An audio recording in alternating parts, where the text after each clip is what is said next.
Back in 1996, I spent a good part of that year on a tour, the best tour ever, which was Jesus Christ Superstar. I was the front of house mixer. I was out there with all my friends. It was some good time. I loved the show. I loved mixing it. I loved every part about it. And in January of 1997, we put the show to bed in Philadelphia, did the last run, and that was it. And I was looking forward to coming home after a 6-7 month plus run on the road and having some quality time, hang out, spend some time sleeping in my own bed.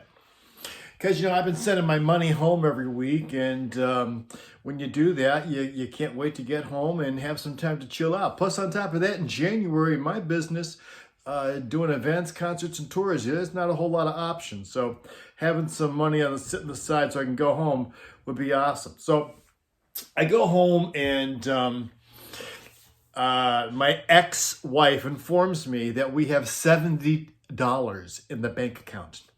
And 70 is not a lot, and it's certainly not what I sent home. So now I gotta go back out. I gotta go find some work right away, or else we're doomed.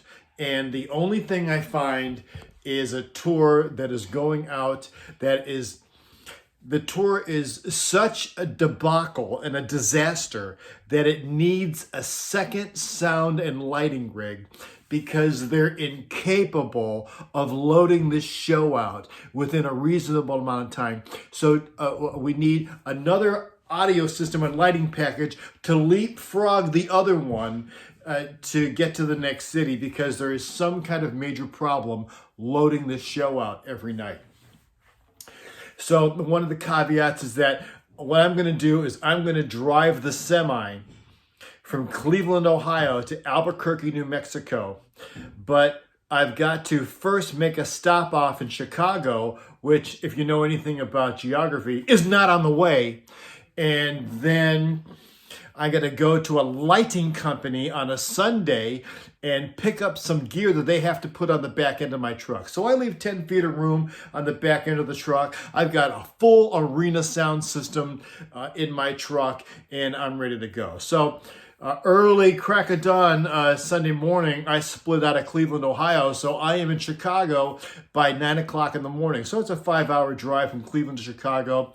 I get there at 9 a.m., put my truck in the dock, and I'm expecting these guys to put their show, whatever they need, on the 10 foot of my truck, and so I can get on my way. Because I got to drive to Albuquerque. I got to be there the next day.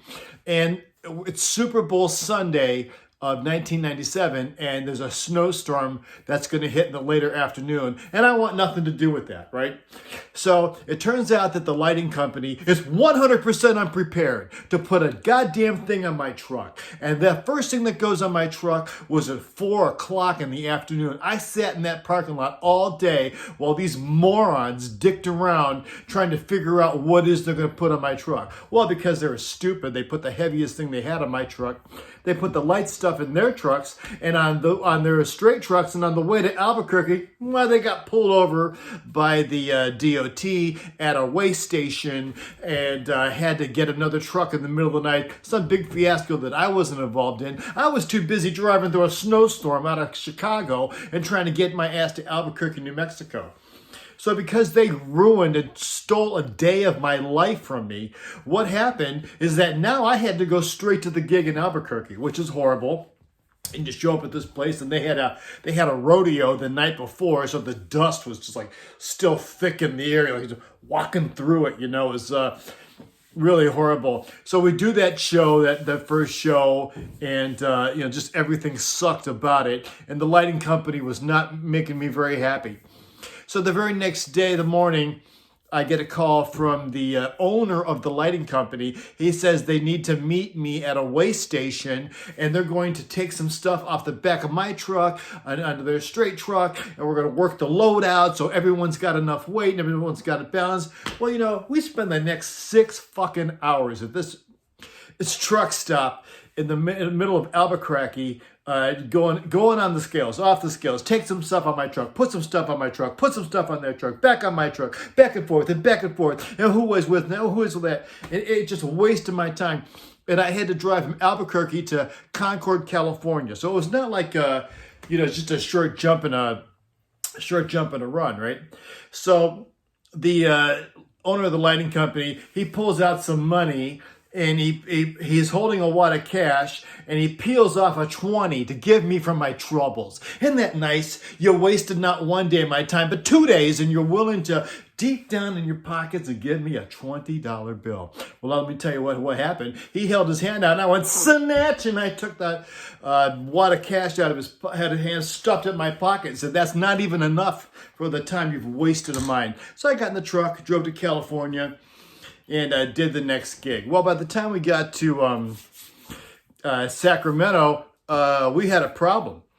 Turns out that my boss pages me. That's how old school this was. You get the page, call back the sound company. The sound company says, hey, you can't let them start this show unless they give you $10,000. They owe us a lot of money.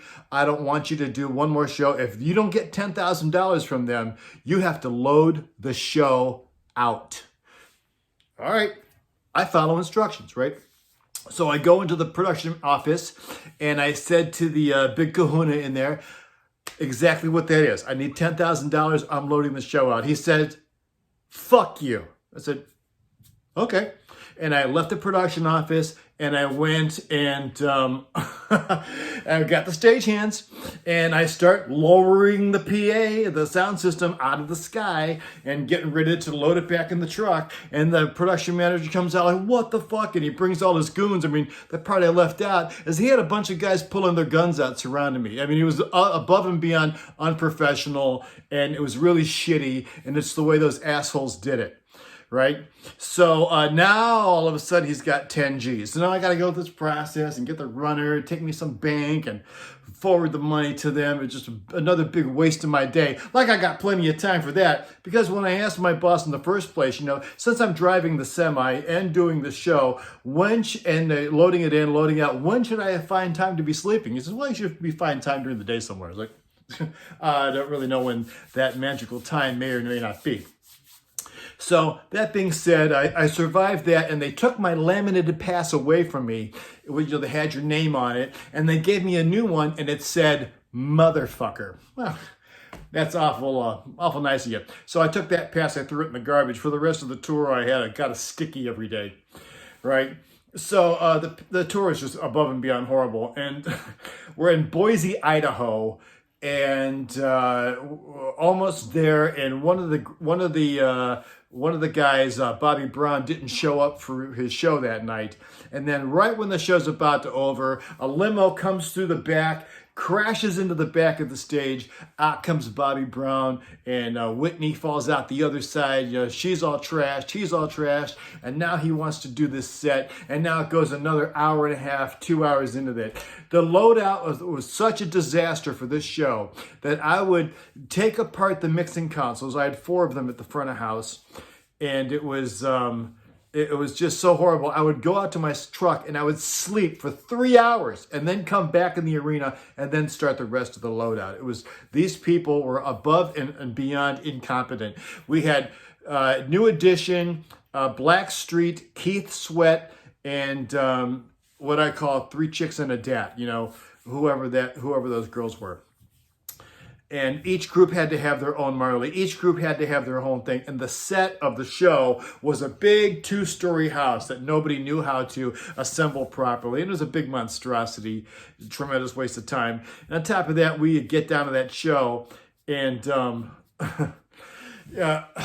they tell me that my next show is in Las Cruces, New Mexico. Now, I don't know how good you are with the geography, but Las Cruces is this far on the globe. On the globe. It's all the way across the continent. I had to jump across the continent, driving my semi 110 miles an hour all the way across Nevada to get to the next gig on time. It was a nightmare. We get to Las Cruces, and during the show, Bobby Brown pulls a gun out on Ralph or one of the other guys in New Edition, because they would each do their own little solo thing, and Bobby came out during his, or he came out during Bobby's. I don't know what happened, but he put a gun to his chest, pushed him through the front doors, and the band's just kind of playing along, and the band's playing, and the band just stops playing, and the band gets up, and they walk off stage, and no one in the audience knows what's going on. I don't know what's going on. I'm at the front of house mixing console. And then the little phone beeps in front of house. He goes, "Hey, man, show's over. You better come back here. We think they're going to riot." I was like, "Do you want me to put some music on?" Something like that. They go, No, we don't want that." I was like, okay. So I went backstage, and all of Bobby Brown's security people had guns.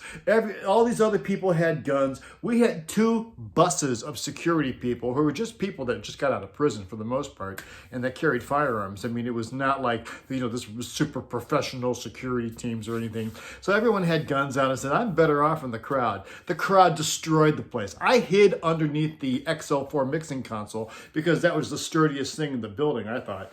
And the crowd destroyed the place, destroyed all the glass all the way around the place. It was pretty fantastic. And then the next gig for me on that tour was jumped up to Oklahoma City.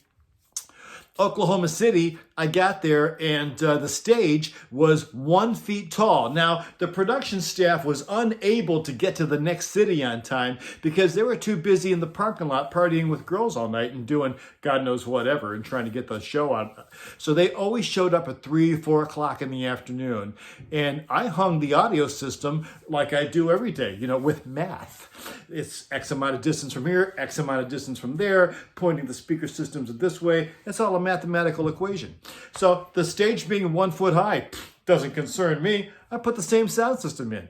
So Skip the Details, the production manager for this thing, comes in and goes, "Pete, when are they going to put the other motherfucking stage on top of this motherfucker?" I said, "Skip, you should learn how to get here on time and do your job." He didn't dig that. But I'll tell you what I didn't dig. We were in Dallas, and it was the last show of the tour, and I couldn't be more thrilled that this fiasco was coming to a stop.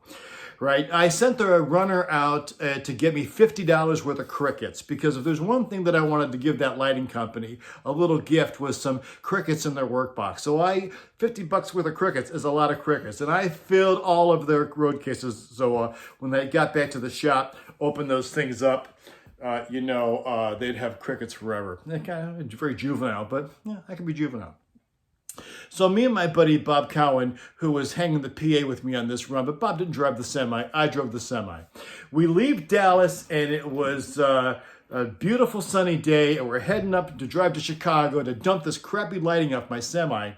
And what happens is we come over this hill, and there's these big brown things all over the road, like these big brown things. Like, me and Bob are like, what the hell is this? What is this? You know what it is? It's horses.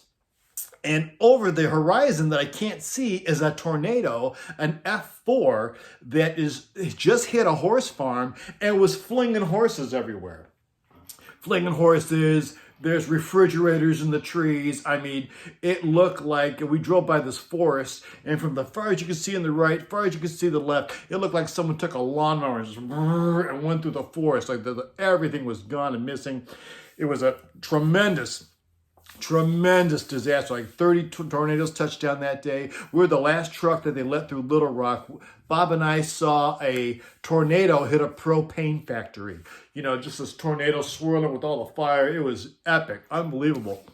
The worst part is when it got dark out, because now they're saying, tornado touching down at mile marker 72 or at mile marker 71. Every time the lightning would flash, we're looking around to see where the tornado was. I mean, stressful to the max. And finally get to Chicago, and to get rid of this lighting that's on the back of my truck. And all I got to do is get rid of this lighting off my truck, and I could drive my 5 hours home. This lighting company that's inconvenienced me. And I'm not even telling the whole story about how these guys just inconvenienced me every single day. And I finally get to Chicago. I'm all stressed out from driving from these tornadoes. And I called them up and they said, yeah, We just can't get somebody down there until maybe tomorrow sometime. And I was you motherfuckers. And I opened up the back of that truck and I took every piece of their junk and I pushed it off into the parking lot, closed my doors, and I drove back to Cleveland, you know. And it wasn't this or that, but I'll tell you what it was. It was the worst tour. It was the worst tour ever. And you're better off staying home and boiling tree bark before you go out with an adventure that is run by the incompetent.